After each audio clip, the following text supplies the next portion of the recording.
is a lot right now. Are you feeling it? We all need new tools to help us walk through the chaos with grace, ease, and compassion for each other and for ourselves. In this podcast, you'll hear from parents, educators, and other experts who can bring perspective to the monumental job of parenting.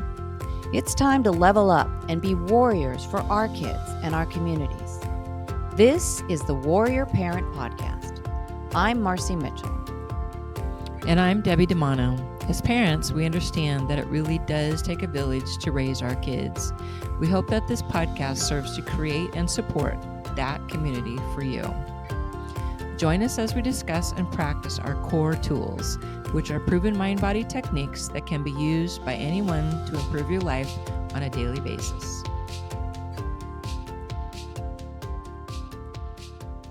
So today's episode, we're going to talk a little bit about yelling and even violence against kids. It could be triggering for some folks who've had maybe more difficult childhood. So just take care of yourself. But it's a good episode.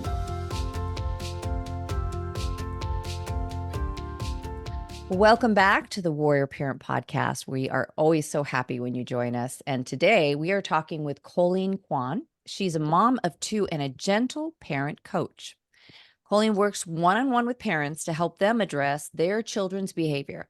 She focuses on helping parents to address their own anger and self-regulation strategies so that they can better help their kids. So we are so happy to have you here. Thank you for joining us, Colleen. Hi, ladies. I'm so happy to be with you guys today.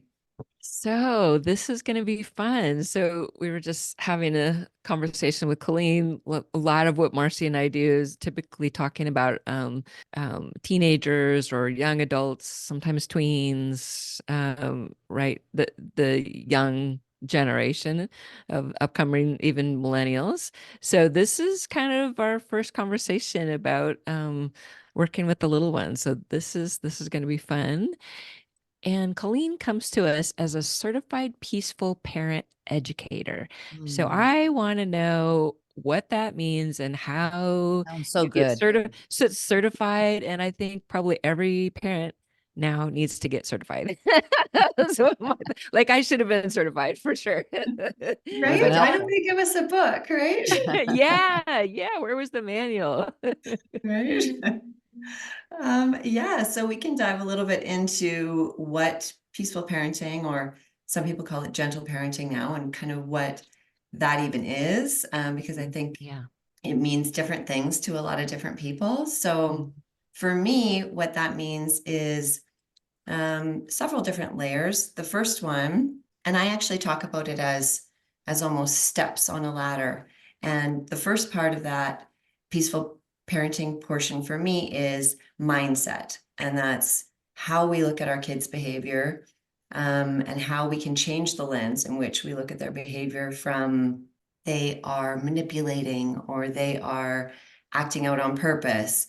They're trying to push our buttons, things that we think like that, and shifting our lens to they're doing the best they can, they're having a hard time.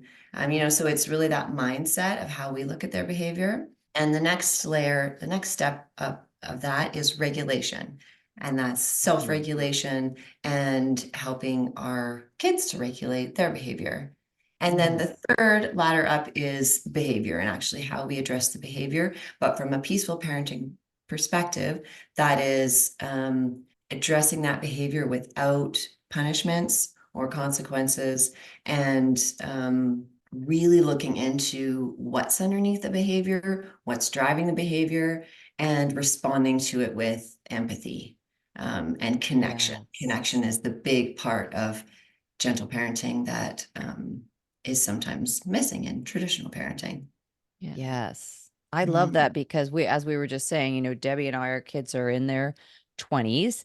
And so, we were raising our kids in more the 90s, late 90s, at least especially those initial years. And everything was so different, what we were told, what we were taught. And like I was referencing what to know when you're expecting, or what to expect when you're expecting, which we all read back then. But it Yes. didn't talk Cover to about, cover. yeah, Yes. most of it was about pregnancy, but then also like just how to, like we were told timeout chairs and, you know, Yes. all these things that now I see are, you know, not considered best practices. So maybe like start there, like, because some people will say, oh, well, that just means you let your kids run free and don't have any consequences. They can do whatever they want. Talk about that idea and why it makes sense to take a different path. Yeah, for sure. So I think, yeah, we are kind of almost, I mean, you were raising your kids in the 90s and I was being raised in the 80s, right? So we were raised and you were taught that, as I say, kids were misbehaving. When they're misbehaving, in order to get them to, you know, behave better, you give them a punishment or take something away as a consequence. And they will learn that, well, I don't like that. I don't want that to happen. And so I will make a better choice next time. But what we know now from all the research in brain science is that um, it's not always a choice. You know, that child who's struggling and not listening or having a tantrum, that is not because they can't do it's not because they won't do well, it's because they can't do well. Right. So providing them a punishment or a consequence is not teaching them any new skills.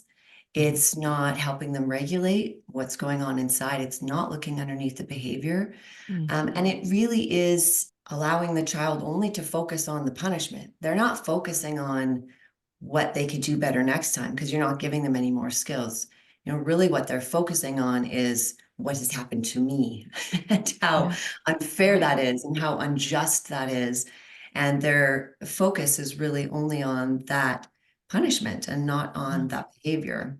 And generally speaking, kids really want to be good, right? They're trying to be good. It's no different than my dog who's bouncing around over here.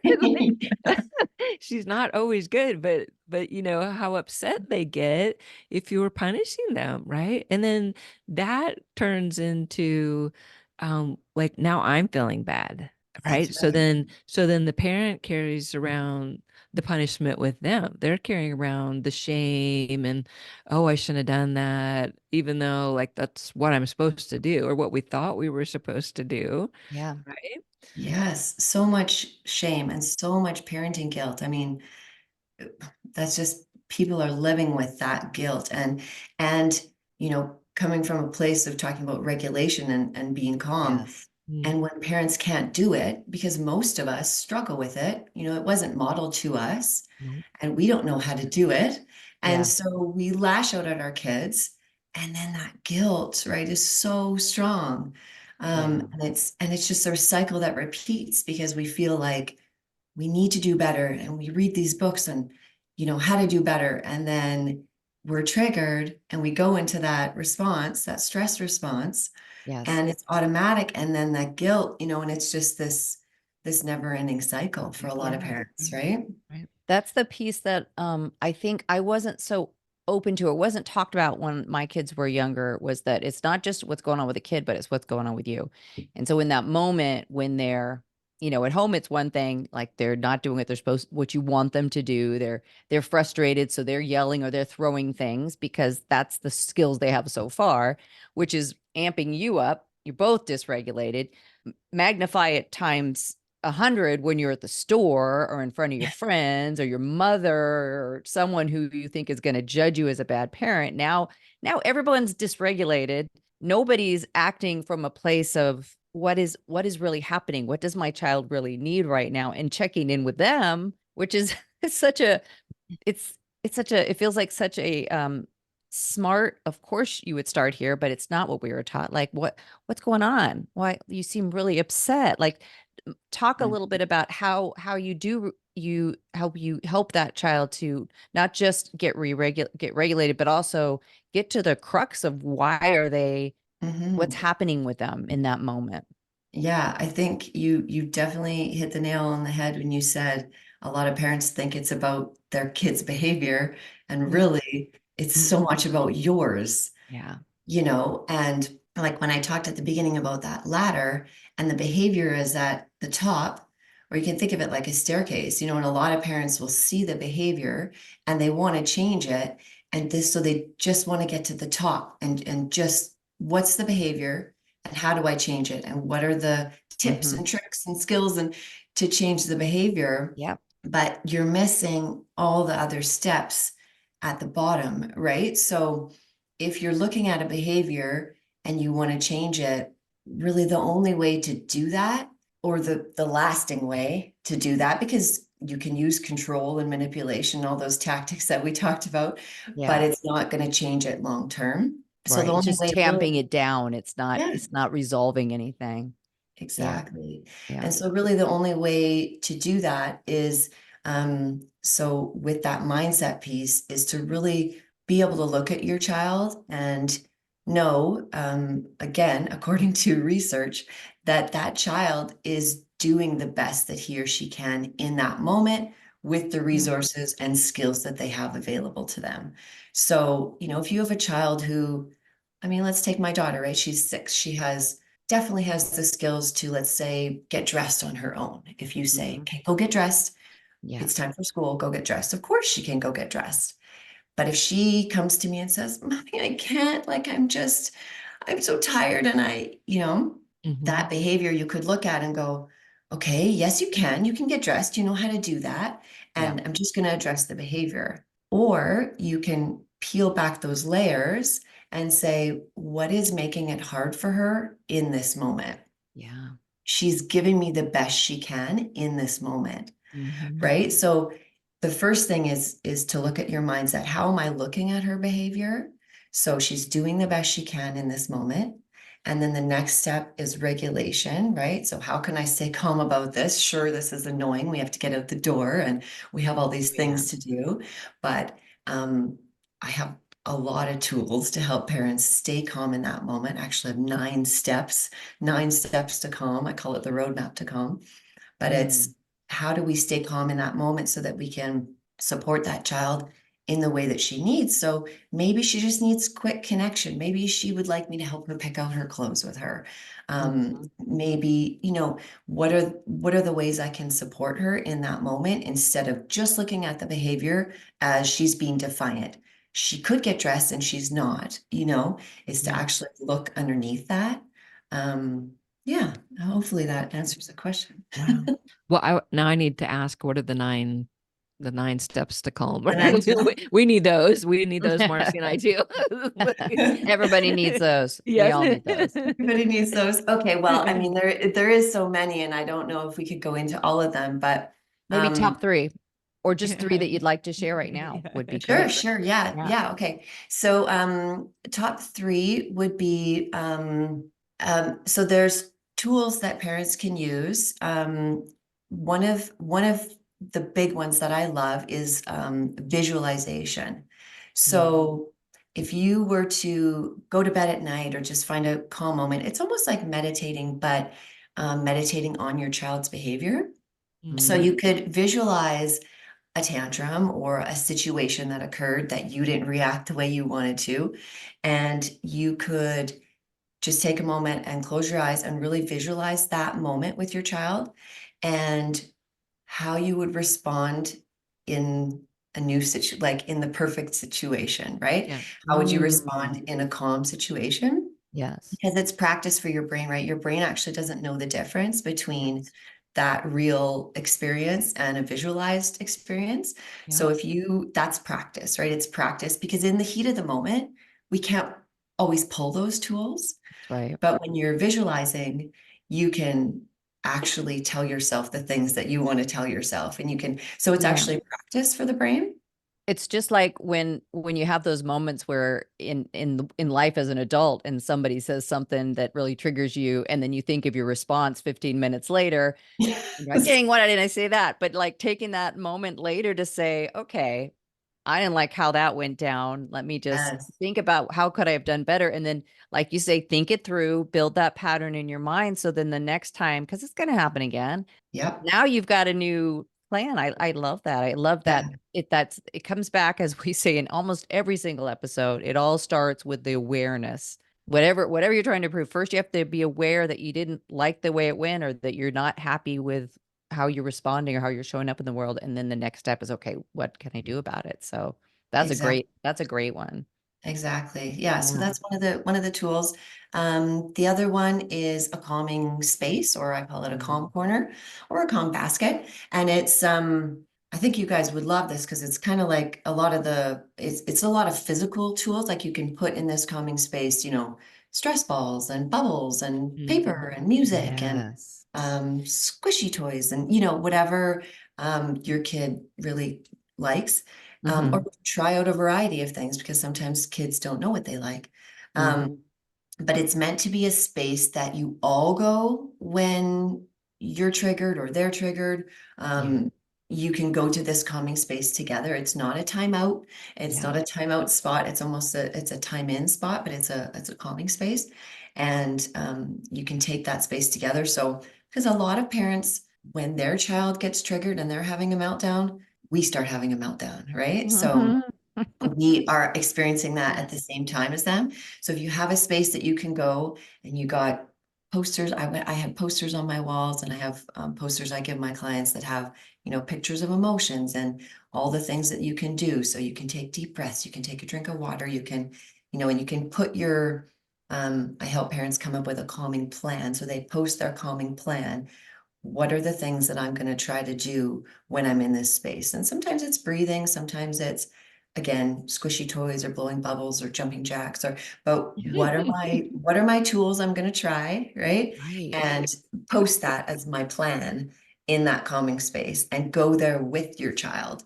Yeah, And then, because in the past, what Marcy and I may have learned or did was like you do the timeout and then you walk away, right? yeah, You're leaving them in that space versus knowing that we're here, we're connected, we're gonna do this together, right?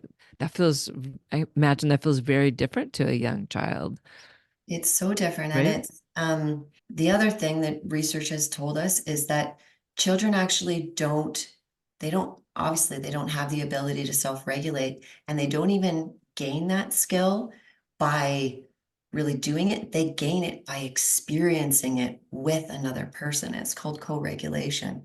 And it's, Damn. Oh my God. That is powerful. That yeah, is so That's, powerful. they have to experience it with another yeah. person. So they have to be calm and see you responding with calm and being able to sit in that emotion with them without Mhm. it hijacking you. And without, when we respond with anger or yelling, what it's teaching our children is that we're scared of their feelings, really, that these feelings are too big for me and they're too big for my parents. So like, what do I do with that, right? Because if it's too big for me, I can't deal with it. It's too big for you. Look, you're freaking out, right? Yeah.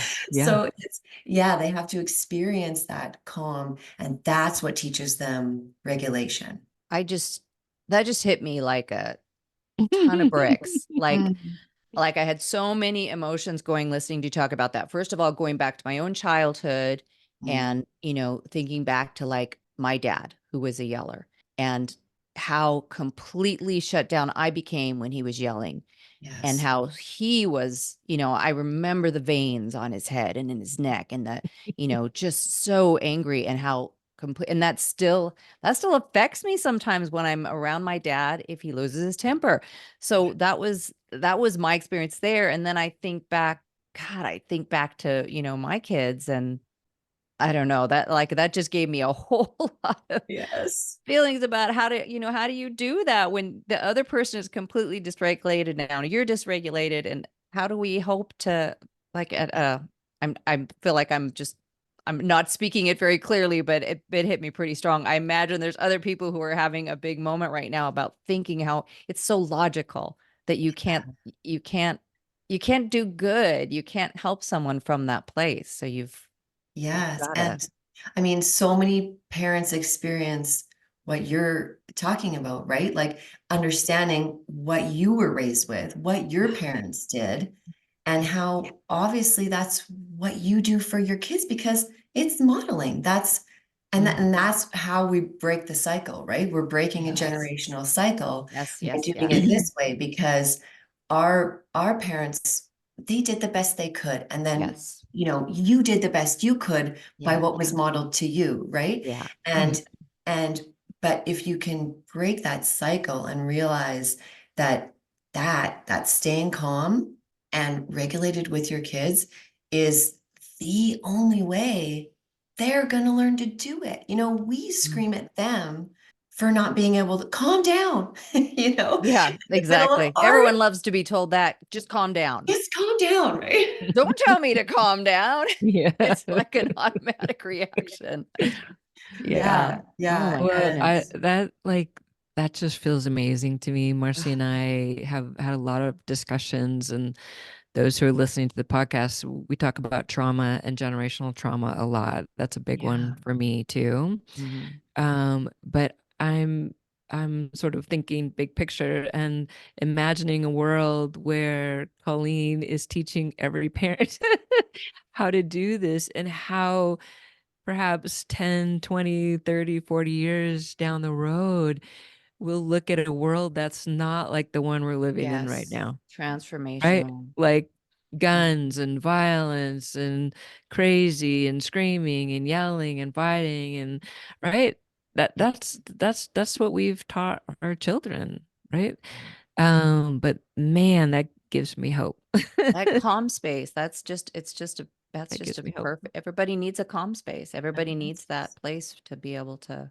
Yeah. And I mean, yes, and it is hopeful that we could, possibly change this. And like, there's people like me, out there, lots of them, luckily, teaching parents how to do this. And, if it's not me, like, find someone to help you do it, because it's not only how to teach your kids, but it's how to enjoy being a parent. Like, I talk a lot about that. It's like, I don't want to wish these years away, right? Like, I want to enjoy my kids being young and not be so stressed and yelling and, so upset by their behavior, and they won't listen and they won't do this. And I don't want to experience my kids that way. And I know other people don't want to experience them that way, but they don't know what to do. And you don't get those years back. Right. You just have one chance, and that's this little space of your life to enjoy your kids. It does go fast. So I'm wondering, because we talked about this earlier, but I think this whole idea of gentle parenting is getting a really bad rap, and it's bothersome to me. So for those naysayers out there, I want you to talk about setting rules, limits, and boundaries versus a punishment. Give us an example of how this might be, how it might look different for someone who thinks that kids just need to be punished and that's the right thing to do. Yes. Okay. Thank you. So, there is so many misconceptions about gentle parenting, and a lot of people do think that it's permissive. It's allowing our kids to walk all over us and do whatever they want, or it's just using a gentle voice and being calm, and it's not that. And we do set very, firm limits, but it's done in I call them kind, firm limits. So, okay, let's think of an example. If my child, let's say he came in the house and he was swinging a big stick around and hit his sister with the stick. Okay. An authoritative parent would take the stick. What are you doing? You hit your sister. Time out. Or maybe hit them with the stick. Yeah. Right. There's that too. Oh boy, there's that too. Yeah. Yep. I don't even like thinking about it, but you're right. There's that too. It happens. It happens. So, and a permissive parent would, oh, sweetie, do you just maybe go over here with the stick? But my approach would be, okay, the stick is not permitted in the house, but the child didn't intend to hit their sister, even if they did. Let's say they did, whacked Right. her, you Yeah. know. So let's take a look at what's underneath that. So, oh, we're going to need to remove the stick, and you do that in a just in a kind, loving way. Oh, sweetie, you're not allowed to have the stick in the house. The stick's going to go outside. And if your child has big feelings about that, right? They start to, no, I Yeah. don't want the stick, Yeah. or they completely freak out, melt down, start crying. Yeah. You're responding to that with empathy. Oh, I know, like that was really fun playing with that stick. Like that was really a good time, you know, but bringing it in the house wasn't a good idea because your sister got hurt. You know, have a look, your sister's crying. Drawing their attention to the Yeah. result of their behavior. You know, what was the result of the behavior? And this is why we need to do things differently next time. And it's approaching that with empathy, Yes. right? Oh, you really wanted to play with that. Like that was so much fun. You were having such a good time. You can give empathy without agreeing with the behavior. You know, empathy doesn't mean I agree with you or that Right. was allowed. You know, a lot of parents think if their child's having a meltdown or temper tantrum and they give empathy, that means that that was okay, or that they're going to encourage more. Well, then she's just going to melt down all the time to get what she wants. Right. Right. And it's not that. It's seeing again what's underneath that and meeting Yes. the need underneath it. I mean, if you're having a hard day and you snap at your spouse, you know, do you want them to come and say, well, that's not allowed. Don't talk to me that way. And if you talk to me that way, I'm leaving the kitchen, you know, or do you want them to say, oh, you must be having a hard day. What's Yeah. going on? Right? That's Right. empathy. And if they respond with empathy, are you going to snap at them tomorrow? No, you know, they didn't Yeah. teach you to treat them Right. badly. But they're They weak. need They're weak. empathy. I found my strength now. Yeah. Yeah. Yeah. Right. I I love mean, two things about what you said there. One was not only you're having empathy for your child, but you're teaching them that for the other. Because now you're bringing them in and saying, you know, look at your sister. yeah, Boy, she's crying. You know, let's examine that. You did something that hurt her. That's not really what you want to do. So you're kind of exploring that idea that what you did has consequences, and connecting it to that empathetic response to the other person. And then the other being exactly what you were just saying, that you want to explore what's going on, so that, like with the stick, that was fun, you were enjoying that. But if you just shame them about it, now they just have something that they like doing, but that they're like compressing it. They're not looking at what was fun about that. And that yeah, just leads to a lifetime of like, oh, I mean, it feels like a leap, but it could be like, oh, well, I like eating cupcakes. Now I have to hide it because it's bad behavior. It's instead of looking at the things that are going on, again, awareness, kind hmm of having a look, having a conversation, trying to figure out, why do I do that? Like yeah, if you could learn that earlier, I just feel yes, like there'd be so much less of these weird things that we do that are in reaction to our own yeah. difficulties being in our world, being in our bodies, being in a world that doesn't always support us. So, Yes, and um, and shame, right? I mean, again, it's that piece of shame, you know, yeah, shame is feeling bad about who you are. And a lot yes, of kids take that, you know, that line gets really crossed right, between the behavior is bad yeah, and versus I am bad. yes, And Yes. that's what Yes. punishment does, you know, it gives that yeah, child, well, I'm just bad. I'm just yeah, bad. I'm doing all these bad things. And so therefore I am bad. yeah, Right. You know, versus teaching them and coaching them to the right behavior. It's not that you're bad. It's Mhm. that that behavior resulted in a bad, you know, something bad happening, but yes, Right. you are not bad, you know, yes, and yeah, it is a fine line. And kids really, really internalize that message. yes. You're right, Harsh. because those are the formative years. That's when they're figuring out who they are. So if the person that they trust most in the world, that they're closest to, that they love the most, is saying bad boy, bad girl, bad you're bad. I Yes. mean, what else are they? That's fun. That's fundamental. That's what they've learned now. Now they're taking that out into the world as, oh, well, I am bad. My Yeah. mom told me, so, Oh, that therefore it's must be it. Yeah. Yeah. And going a step further, it's almost like, well, why would I try and be any different? This is who I am.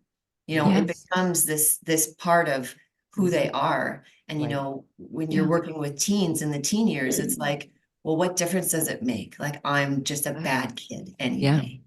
Yeah. You know, That's a hell of a way to run through the world, isn't it? It And having is. that negative energy. Yeah. I wanted to talk about something. You talk about the 4 C's of parenting, and one of them that Marci and I talk about a lot is connection. So we talk a lot about, you know, what's happened in the pandemic. I think that's when the world, you know, all of a sudden realized that we don't do so well without connection. Like we need human beings, however that is, even if we were on Zoom calls or whatever, at least, or some social media, it was some way to connect. But you talk about this quite a bit in your 4 C's. So tell us what you mean by connection with your kids. Yes. Thank you for bringing that up. I have a picture of a tree, and I have more C's than four, but there's four ones, but there's like seven. You know, compassion and consequences and correction and all this stuff. But connection is the roots of the tree, and calm is the tree trunk, right? But connection is the roots of the tree, and that's your relationship with your kids. So that piece, that thinking of our kids actually want to behave. One of you said that earlier, and I believe that wholeheartedly, is that our kids do want to behave, and they want to behave when they're in strong connection with their caregiver. So when they are 100% feeling good, feeling connected, and having those, like, it's not love, it's different than love. You know, love is always there. We always love our kids, but connection is like, you know, just that yummy feeling of, you know, like you've gone on a date with your spouse and you're just had a great time. And it's like, oh, well, of course I would make you breakfast the next day. It's that feeling, right? And so kids get that feeling too. And so then mom asks them to put their shoes away. Sure, mom, of course. You know, they want to do well when they have that deep connected relationship. And so many things that we do erode that relationship. You know, we talked about punishment and shame and yelling and those things. And there's so many other ones, right? I mean, even just distractions from your phone, or, you know, not spending quality time, or not seeing them for who they are, or judging them, or, you know, there's a million ways that we erode that connection and that relationship. And that is just, if you don't have that basis, then nothing else you do, again, getting to the top of that staircase and that behavior, none of the rest of it is going to work, because you're not focusing on your relationship. You're focusing on the behavior. How do I fix the behavior? How do I change this? How do I change my child? But you're not focusing on that deep feeling of, yeah, I want to do what you ask, you know? So it's creating that relationship that is like the roots of the tree. Wow. That's beautiful. Yeah. You know, and there's one thing I want to say. I love this conversation. I feel like I've learned a lot, and it all makes so much sense. And one thing I do want to share with everyone, parents and kids, is we have to extend grace to ourselves. So like I'm thinking, oh God, I need to call my son. Spent a lot of time in timeout chair. And he's now 28, and you know, and just to say, hey, I'm sorry. I wish I had done that a different way, and give myself grace that I did the best I could. I certainly was trying my best, but also, like, to your kids in that moment, give them the grace, because they're doing the best they can too. And they're just forming, and especially like really young, like they're trying things out. They're in this new place. They were all safe and warm in a womb, and now suddenly they're out here in this cold, bright, hard, loud place, and they're trying to figure out how to be a person. And so they need grace too. Yes. And their brains are not fully developed, you know, until they're 25, until they're Yes. 25, right? Yeah. Yes. And this is why it's like the most important job parenting you ever do. It's the hardest. I really feel that, there's because the stakes are so high, and yet, God, it's the most Important. beautiful, fulfilling, rewarding, like that love you have with your children. But Yes. man, it's not for sissies. It's tough. It's tough. Yeah. And Yeah. especially it's tough when you want to do things differently, when you Yes. do want to break those cycles like we talked Yes. about, Yeah. you're Yeah. not just doing it unconsciously.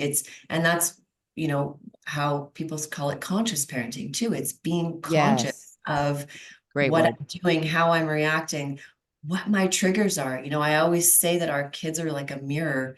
They're just a big mirror for you to look back on and go, oh, that's what I'm doing, right? Yeah. That's how I'm responding, right? And yeah, I do want to say about, calling your son, like I love that. And also like to take that with such grace, and yeah, like you say, grace and compassion, because that's one Yeah. of my other C's, right? It's giving compassion to your kids and so much compassion to yourself, because it is Yeah. such a hard job. And Yeah. like no one can do better by feeling worse, So true. Right. So true. Yeah. That's We not can't beat helpful. ourselves up and go Yeah. to bed with all this guilt and shame and do better the next day. Like, no, it doesn't work that Yes. way. You can't do better by beating yourself up. So you just Yeah. need so much compassion for, just doing better the next day and learning as you go, and you did exactly what you knew to do when you Yeah. were raising your son, and that's all you could do, right? Yes. Yes. Yeah. Beautiful. Yeah. Wow, I think we are going to change some generations of kids, and I am hopeful and I am Yeah. grateful for Colleen. And oh my Yeah. God, that's amazing work. I I can think of 5 people I'm sending to you. Yeah, let's share How your do we? information, Yes. because there are people right now who I'm sure would love to find out how to work with you or how to get more information. We'll put all the links in the show notes, but if you could just share how that works. If someone's like, "Man, I need Colleen," what would they do? Yeah, for sure. They could find me several different places. They can find me on Instagram at Heartstring Parent. So that's the name of my company, Heartstring Parenting. Oh, beautiful. And or my website is heartstringparentcoaching.ca, because I'm Canadian, so it's .ca. Yeah. And on there, or again through Instagram, they can book a free meet and greet. So I do a free session just to chat, make sure you feel comfortable, and we kind of go over the options. I do one-on-one coaching. I do, that roadmap, I was telling you about the roadmap to calm. If Mhm. someone's not like, they want to know more, but they don't want to commit to coaching at the moment, Mhm. that's a mini course. It's $27 mini course, and I would be happy to give a coupon code for your listeners. Oh, love it. Love Yeah, it. we can discount that. So I'd love to do that. And it's 9 steps, and it's basically 9 days. You get 9 emails, and it walks you through the 9 steps over 9 days. And so you get little bite-sized pieces and PDFs to print out and little things to go from yelling to calm. So that's a mini course that I have. Yeah, so those are kind of the best ways to get a hold of me. Wow. That's wonderful. Yeah. Beautiful. We're super grateful to have met you, Colleen. Yes. I love, by the way, I didn't tell you this at the beginning, but I love your, what do you call them? Your core techniques or your Or core Or tools. Or tools. or Yes. tools. tools. Yes. I love them so much. And Mm. some of them, like I'm not aware of. So I would love to learn more about them too, because I love it that you're doing that too. It's like, I feel like we definitely are on the same path in different ways. Yes. Yeah. All part again, it takes a village, all the pieces coming together to let us Yeah, all be regulated and happy, and giving each other grace and showing up as our best. absolutely. Yes. Thank you, Colleen. So great to have you. Thank you so much, ladies. I really appreciate it. And now for a moment about meditation and how it can help you and your family to self regulate and mindfully return to a place of calm and centeredness. Our Core Tools platform consists of a number of proven tools and techniques that are designed to reduce stress, anxiety, and overwhelm in spite of what's going on in your world. Meditation is just one of these powerful tools. And through a special partnership with Donna Appadoni, we have created a group of meditations available only on our platform and via Donna's own website. Here's Donna. I release people. I release people who do not care.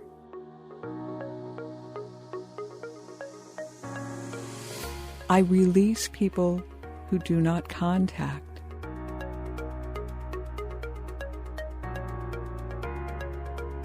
I release people who tease and bully.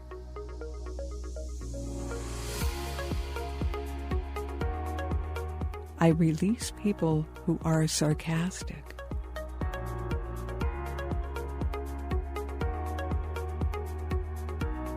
I release people who do not encourage. Hi, I'm Donna Appadoni, and I'm the person who writes and produces the meditations that are used by Cour Experience. At some point, we all see that it's going to be wise for us to release someone from our lives. Someone who maybe isn't as good a friend as we thought they were, somebody who isn't a good influence on us for whatever reason. Maybe it's somebody who isn't completely supportive of you. This meditation reminds us that even though we move away from some people, we can still respect them. We can still love them, but from a distance. Remember, whatever's going on with you right now, you can do anything you set your mind to do. I love them, but from a distance. I become more aware of better energetic matches as I become aware of myself. Donna's book, called Drive Time Meditations, is a collection of 183 of her purpose-driven motivators. Drive Time Meditations is available on Amazon. Thank you for listening to the Warrior Parent Podcast. You can find us at courexperience.org. Make sure you join us next week for another informative conversation to help you and your family show up mindfully, purposefully, and joyfully with each other and in your community. Our meditation segment is produced by Donna Appadoni with music from Scott Holmes. The full collection of meditations is in Donna's book, Drive Time Meditations, available on Amazon and at donnaappadoni.com. Thanks to Samuel Hale, LLC, for sponsoring this podcast. Technical and marketing support comes from Inspire Your Brand. Our podcast editor is Justin Beeden. Opinions expressed by guests do not necessarily reflect those of the hosts, producers, or financial supporters. I'm Debbie DiManno. And I'm Marci Mitchell. The Warrior Parent Podcast is a production of Cour Experience. If you resonate with the idea of creating a community to help support kids and families, won't you join us by following the podcast and sharing this episode? You can even write a review. It truly does take a village, and we appreciate you.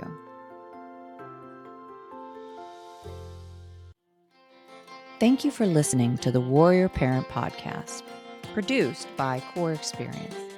That's our nonprofit, and I would like to tell you about something big that's coming up for us. May 2nd, 2024 is the big day of giving in the greater Sacramento area. This is a day for nonprofits to fundraise and really strive to meet their annual goals. And for the first time, Cour Experience will be participating in this big event. I want to tell you a little bit about our nonprofit, Cour Experience, and our Cour Tools app, which brings non-clinical modalities that are scientifically proven to decrease stress and anxiety to your home. They are appropriate for kids, for teens, for young adults, parents, grandparents, great-grandparents, anyone who wants to lower their stress and anxiety. And our tools include heart-brain coherence, EFT tapping, meditation, yoga, bilateral tapping, art expression, nutrition, hydration, sleep protocols, and journaling. And there are more on the app. You can find out more at courexperience.org. On the big day of giving, if you would like to support our vision of a calmer, more centered world with less anxiety, depression, and suicidality, please give to Cour Experience on the big day of giving, May 2nd, or any day.